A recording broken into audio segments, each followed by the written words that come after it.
नहीं झुकेगा Iran, supreme leader of Iran ने कह दिया है। स्पेशल रिपोर्ट है दोस्तों, डिटेल में है, आराम से कुर्सी की पेटी बांधिए और शुरू से आखिर तक सारी इंफॉर्मेशन लीजिए। हजरात मोहतरम, जुमे का दिन और उससे 2 दिन पहले अफवाह भारत के गांडुली मीडिया ने भी खूब उड़ाई और यूरोप और वेस्टर्न मीडिया लगे पड़े थे। क्या खबर थी कि सुनने में आ रहा है ईरान के सुप्रीम लीडर रशिया भाग गए हैं, तुर्की भाग गए हैं, और यहां तक यह भी खबर आई कि वो अंडरग्राउंड हैं, बंकर में हैं। अबे उस आदमी का नाम खामनाई है, खामनाई, समझे? ऐसा खोदेगा तुम्हें 80 साल का वो बूढ़ा कि निकल नहीं पाओगे गड्ढे में से। बंकर में। अबे खामनाई नाम है, नेतन्याहू नहीं कि जरा सा पटाखा पूरा अरे भागो भागो भागो भागो भागो। नेतन्याहू नहीं कहते भाई साहब, खामनाई ही कहते। हजरात, मैंने आपसे पहले ही बोला था कि ये आदमी जो 80 साल का बूढ़ा है, ये मौत को गले लगाने वाला है भाई, भागने वाला नहीं। सुप्रीम लीडर ऐसे नहीं कहते। जुमे का दिन आया, तमाम भारत की गांडोली मीडिया और वेस्टर्न मीडिया, अमेरिकी मीडिया के मुंह काले हो गए जब ईरान के सुप्रीम लीडर टीवी पर नहीं, अरे पब्लिक के बीच आए, जुमे की नमाज पढ़ाई और आम लोगों के बीच आए, जहां पर यह खौफ था कि अमेरिका हमला कर सकता है, जहां पर यह खौफ था कि इजराइल ड्रोन से अटैक कर सकता है, मिसाइल दाग सकता है, वहां खामनाई supreme leader of Iran public और जनता के बीच में, आहा, बिल्डिंग के अंदर, जो अमेरिका दावा करता है कि 7 तह के नीचे भी अगर कुछ छुपा हो तो हमारे डिस्ट्रॉयर, हमारे बंकर ब्रस्टर्स उसको तबाह कर सकते हैं, वो एक बिल्डिंग के अंदर सुप्रीम लीडर बड़े सुकून से, ठहराव के साथ, बड़े मजे से भाषण देते हैं और कहते हैं कि ईरान दुश्मन के आगे नहीं झुकेगा, अमेरिका को अपने मुल्क पर ध्यान देना चाहिए, उसके ही मुल्क में प्रोटेस्ट हो रहे हैं, बवाल हो रहा है, हमारे मुल्क पर नजर रखना बंद कर दे, हमारे मुल्क में जो दंगे फसाद हो रहे हैं उसके पीछे बाहरी ताकतों का हाथ है, जिसमें अमेरिका और इजराइल सबसे आगे हैं। भैया मजा आ गया। खामनाई का सामने आना ही इस बात की दलील है कि ईरान की ये जीत है। ईरान इतनी मुसीबत में है, इतनी प्रॉब्लम्स में है कि आपकी उंगलियां कम पड़ जाएंगी गिनते गिनते, लेकिन इसके बावजूद खामनाई ने 2 टूक कह दिया, नहीं झुके थे, नहीं झुकेंगे। 1000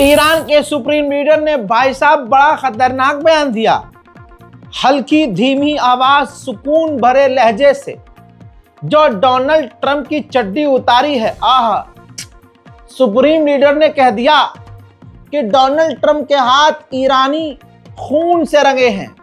12 डेज वॉर में खुद ट्रंप ने बताया कि उसने ही हमला करने का ऑर्डर दिया था, प्लान उसका था।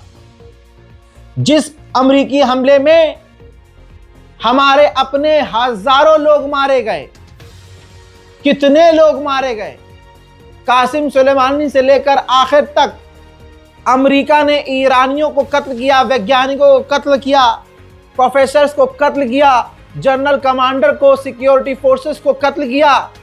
तो ट्रम्प के हाथ हमारे ईरानियों के खून से रंगे हैं। और आज जब प्रोटेस्ट हो रहा है तो कहता है कि ईरानियों मैं तुम्हारे साथ हूं। यार मुझसे बड़े खतरनाक रोस्टर तो हमारे सुप्रीम लीडर निकले, ऐसा जलील कर दिया, ओहो मजा ही आ गया भाई। इतना ही नहीं, आगे सुप्रीम लीडर ने कह दिया कि बर्दाश्त नहीं करेंगे जो बाहरी ताकत अपने ही ईरान के अंदर अपने ही सरकारी इमारतों को, अपनी ही बिल्डिंग्स को, अपने ही इंफ्रास्ट्रक्चर को नुकसान पहुंचा रहे हैं और दंगा मचा रहे हैं। अब इस बयान के बाद वक्त था ईरान के सुप्रीम लीडर की ताकत देखने का। दोस्तों 4-5 दिनों से, बल्कि 10 दिनों से रात के अंधेरे में ईरान के खिलाफ वो ईरानी जो अमेरिका और इजराइल के इन्फ्लुएंस में, मैंने आपको बताया था ना, गरीबी से तो पूरा ईरान परेशान है, लेकिन गरीबी से तंग आकर एक झुंड जो ईमान पर पक्का रहा और एक वो झुंड जो जेंजी है, जिसके दिल में इंस्टाग्राम, फेसबुक, सोशल मीडिया पर दूसरे देशों की और दूसरे इलाकों की यूरोपियन लड़कियों को नंगा घूमता देख दिल में हसरत जागती है कि हमारी ईरान की भी तो लड़कियां बड़ी खूबसूरत है यार, ये नंगी क्यों नहीं घूमती। और भाई ऊपर से लड़कियां वो जेंजी जो सोचती हैं आज की तस्वीरें जमाने की देखकर, बुरा लगेगा लेकिन सच बोलूंगा, तस्वीरें देखकर सोचती हैं अरे यार इन फ्रांसीसी लड़कियों से तो मैं खूबसूरत हूं, इन रशियन लड़कियों से तो मैं खूबसूरत हूं। बस दिक्कत यह है कि हम अपने ब्रेस्ट नहीं दिखा सकते, हम अपनी शर्मगाह नहीं दिखा सकते, हम छोटे कपड़े नहीं पहन सकते, क्योंकि हम रिपब्लिक ऑफ ईरान के रहने वाले हैं, इस्लामिक रिपब्लिक ऑफ ईरान के रहने वाले हैं। तो इनको गरीबी से ज्यादा इसकी खुन्नस की आजादी नहीं है। आजादी नहीं है कि लड़कों के साथ चलती कार में हम सेक्स नहीं कर पाते, लड़कों के साथ हम होटल कल्चर नहीं है वहां जाके, वहां आप समझ रहे हो। तो जो यहाँ पूरी दुनिया में चल रहा है, जो ईरान में अभी तक नहीं चल रहा था, वहाँ के जो हैं शैतानी, जो हवस के पुजारी, जिनको क्लब चाहिए, शराब चाहिए, दारू चाहिए, गांजा अफीम चाहिए, ऐसे लोग इस प्रदर्शन की आड़ में अपनी खुन्नस निकाल रहे थे। ऊपर से इजराइल ने, अमेरिका ने ऐसे ही यूथ को टारगेट किया, अच्छा पैसा दिया। अरे ग्रीनलैंड को खरीदने के लिए, लाइव एग्जांपल मोहतरम हजरात, ग्रीनलैंड को खरीदने के लिए ट्रम्प का प्लान यह है कि ग्रीनलैंड के हर एक व्यक्ति को 90 लाख रुपया देगा। आय हाय। तो गरीब ईरान की आवाम को भड़काने के लिए वो एक भीड़ को क्या पैसा नहीं दे सकता? इस्तेमाल कीजिए खोपड़ी का अगर है तो। अब हुआ क्या? अब हर रात ये प्रदर्शनकारी, पेड प्रोटेस्टर्स पूरे ईरान में आग लगा रहे थे। जुमे का वक्त था। अब जुमे के भाषण के बाद अब ताकत नजर आई ईरान के सुप्रीम लीडर के सपोर्टर्स की। ऐसा नहीं है कि ईरान के सुप्रीम लीडर अकेले हो गए, और ये तमाम मंजर छुपाए गए। सिर्फ ईरान के चैनल दिखा रहे हैं, यूरोपियन मीडिया ने छुपा दिया, इजरायली मीडिया ने छुपा दिया, अरबी मीडिया ने भी छुपा दिया, लेकिन अभी तुम्हारा भाई जिंदा है। देखिए जब खामनाई के सपोर्ट में ईरान की आवाम सड़कों पर उतर आई।